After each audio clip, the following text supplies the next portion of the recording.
Hello and welcome back to Skypothesis. It's high time for another Anniversary Edition build, and this time we are excited to share the Mystic Knight, our take on an anti-magic spell knight focused on spell absorption, and the former school of magic known as mysticism, which was removed for Skyrim but featured in the older Elder Scrolls games. If you are familiar with our build lore, you may recognize him as the third brother in the Spell Knight trio. We've waited a long time to release this build, but the Anniversary Edition provided us with a few additional tools we needed to make this build really shine. Quick reminder to check the links in the description to join our Discord server and get some sweet Skypothesis swag if you want to support the channel's growth even further. But let's get right into it and start with the backstory of the Mystic Knight. The Mystic Knight's story begins in the province of High Rock, where he was born into a wealthy family just outside of Daggerfall. He was the middle child of 3 brothers, and considered himself the only normal one in the family. He did not have the cunning of his younger brother or the strength and ambition of the eldest. When he wasn't being dragged to lessons in swordplay with his brother, he preferred the solitude of reading in the library. His father had great ambitions for the family name and wanted each of his sons to represent them somehow, so he enrolled the young Mystic Knight in an apprenticeship with the School of Julianos, despite showing little magical aptitude. While at school, he received word that his father had been murdered, and he now had no home to return to. He wasn't surprised though, he was well aware his father had a lot of enemies. His only path forward was success at the School of Julianos. According to descriptions found in the Elder Scrolls II, Daggerfall, the School of Julianos is brutal. They push the students to the absolute limits to see who rises to the top. Failure would lead to expulsion, and he had no backup plan, only success. He gave it everything he had, but just didn't have the talent that his peers did. However, one evening, he wandered into the enchanting laboratory when one of the magisters was running a gem turret experiment. Before the teacher could shout to get out of the way, the young knight walked right in front of an icy blast of destruction magic. But instead of harming him, the spell just dissipated into the air. That day, he found his edge. All Bretons have some natural resistance to magic, but his was truly exceptional. The School of Mysticism came as naturally to him as breathing. As the years passed, he became a scribe for the school. He didn't just read books, he inhaled them. And he started to question the purpose of hoarding power and knowledge for no other purpose than having it, which is exactly why institutions like the School of Julianos exist. He argued that unchecked magical power was the source of all great calamities on Tamriel, and that power should be sought only when it has a purpose. After several philosophical arguments with his tutors, one day he was so upset that he packed his things and left. His destination was Cyrodiil, where he intended to pursue work as a scribe for the Synod, or the College of Whispers. But there he found the situation even worse. They pursued research with the purpose of gaining political influence, which was extremely upsetting to him. He resolved to try his luck in the farthest northern corner of the Empire and investigate the College of Winterhold. And we all know what happens next. He gets caught crossing illegally while trying to take a shortcut. And here at the end of the line is where your roleplay begins. Even though he's a scribe by occupation, he has a fairly large stature and the genetics to become a warrior just like his older brother. He just wasn't interested in swordplay at the time. Now though, circumstances forced the decision, and while he flees Helgen, he picks up a greatsword from a fallen Stormcloak soldier and calls to memory all the old lessons he took with his brother. Fortunately, he has a near photographic memory and was able to catch his Stormcloak opponents off guard. He left with Hadvar, as siding with the rebels seemed to be unnecessarily risky. As he travels the road to Riverwood, he takes in the breathtaking sights of Skyrim's peaks, and can't help but remember all the tales of adventure from the books he read in his youth. He still intends to join the College of Winterhold, but after his brush with death in Helgen, he agrees to get involved and alert the Jarl of Whiterun of the dragon situation. When he finds out he is Dragonborn, he is surprised and doesn't know what to think of it. A fear begins to take shape in the back of his mind. How easily he took the power of the dragon and learned the Thu'um. This could be a dangerous path, one that could end with him losing himself to the pursuit of power. The position of Dragonborn has a duality to it for the Mystic Knight. His philosophy on power is the basis of his roleplay that you should keep in mind throughout the game. That is, power without purpose is dangerous. It's caused every great calamity in Tamriel, and he walks a razor-thin edge. The Greybeards give him some insight into this though. He tells Arngir that he will do his best to live the way of the voice. But Arngir reminds him that while the voice is a gift of Kine, having the blood of a dragon is the gift of Akatosh. He is not bound to the reverent restraint that the Greybeards are, and his destiny may require him to gain power and use it. We decided to make him a hybrid warrior mage because of this. In addition to being the third in this trio of great sword-wielding battle mages, he believes that fighting with physical prowess is more honorable than the raw power of magic. So he resolves to learn the arts of war, swordsmanship, and proper crafting and maintenance of his armor and weapons.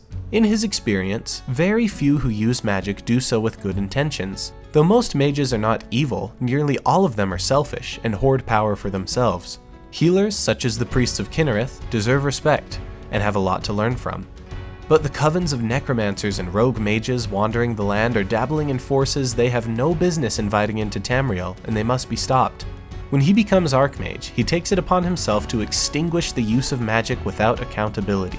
A lot of side quests, and both the Dawnguard and Dragonborn DLCs are a great natural extension to this, as well as story moments that you tell yourself when you stumble upon a crypt filled with walking undead or rogue necromancers.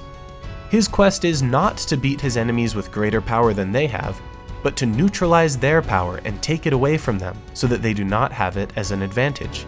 This is why we focused on mysticism, which is the manipulation of external magical forces.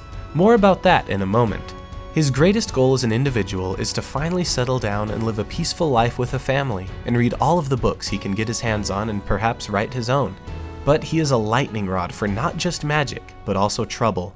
Dragons and vampires seek him out, and in this dangerous frozen land, there always seems to be something dangerous brewing that he needs to take care of. And his personal philosophy on magic is it is always misused if it doesn't have a good purpose. Alright, moving on to spells and shouts. The Mystic Knight is, as his name implies, a master of mysticism, which again is a school of magic present in older Elder Scrolls games but was removed for Skyrim. We assumed that this was so that mage, warrior, and thief archetypes would all be equal with 5 skill trees. Even though it's not officially a skill tree, we're using a collection of spells and skills to roleplay mysticism into Skyrim. Because mysticism is the manipulation of external magical forces, we include Detect Life, Telekinesis, and Soul Trap in our list. Absorb Magic is a function of mysticism, and the combined skills that we will use will result in a passive 90% spell absorption when you have the sword Chrysamere equipped. The spell Dispel Magic is not something that's possible in Skyrim, so we just have to use healing spells and roleplay the removal of ailments like burning and frost. The most fun one though is Reflect Magic, which also can't be done in Skyrim, so we instead use a ward with Ward Absorb to reach 100% magic absorption and self-cast whatever destruction spell was used back at your opponent. It's a unique approach, and one that requires a commitment to the playstyle, but the roleplay is a ton of fun. We'll bring this up again in the special moves section. In addition to our list of mystic spells, he'll also study Alteration and Restoration under the tutelage of the Mages of Winterhold. Anytime he's using a destruction spell, it's when he's reflecting it back to an enemy. For shouts, we tended to favor the ones that augment the warrior side of this character, such as Whirlwind Sprint to close gaps, Unrelenting Force to deal with crowds, and Dragon Rend since he's a melee character. Now let's discuss creating the character.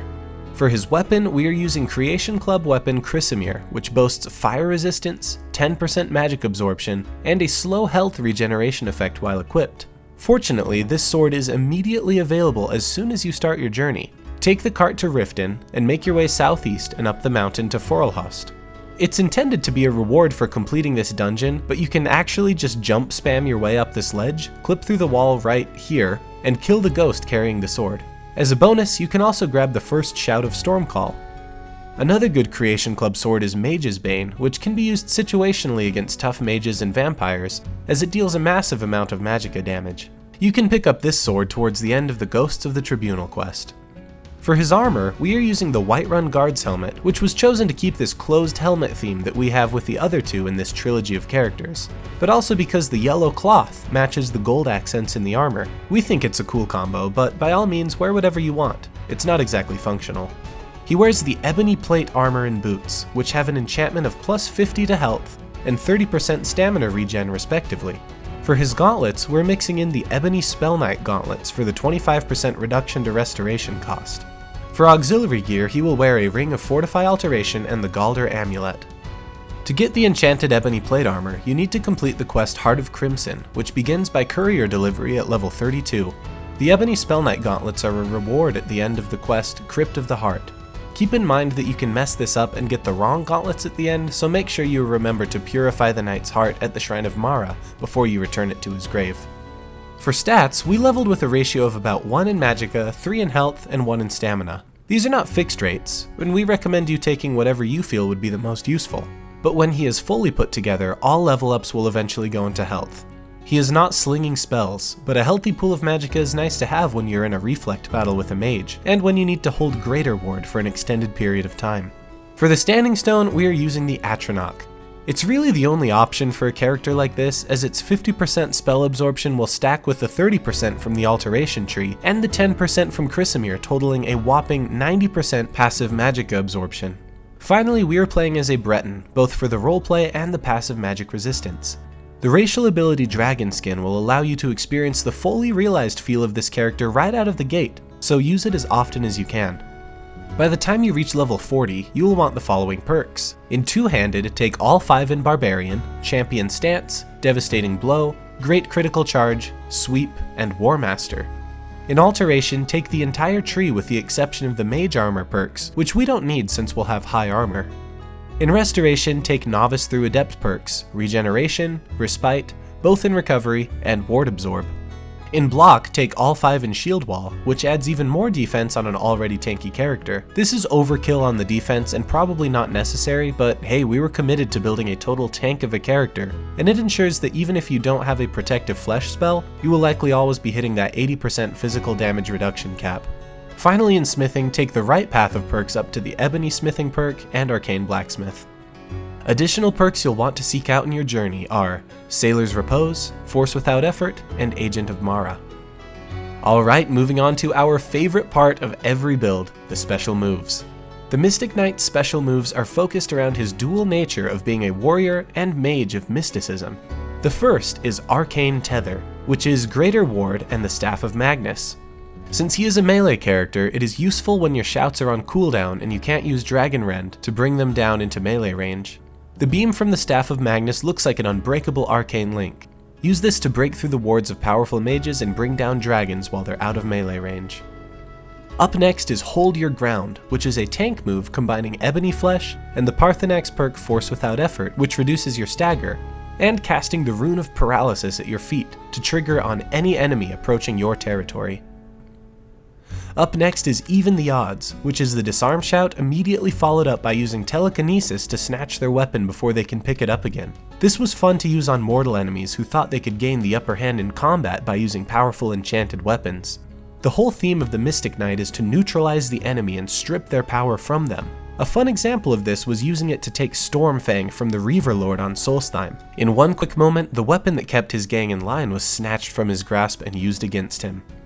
Finally, we have Reflect Spell, which is a combination of Greater Ward with the perk Ward Absorb, and self-casting a matching Elemental Destruction spell to your opponent. This is a fun way to commit to the roleplay of using your enemy's strength against them. You can do this without the ward, but you will only be at 80% spell absorption, as the other 10% from Chrysamere requires it to be equipped. We couldn't help but feel a bit like Yoda and Count Dooku slinging lightning back and forth. This was a lot of fun. And with that, we are ready to wrap up the Mystic Knight. This character was fun for us since he's a no-nonsense, straightforward character, both in functionality and roleplay. Sometimes that's exactly the experience you want when playing this game.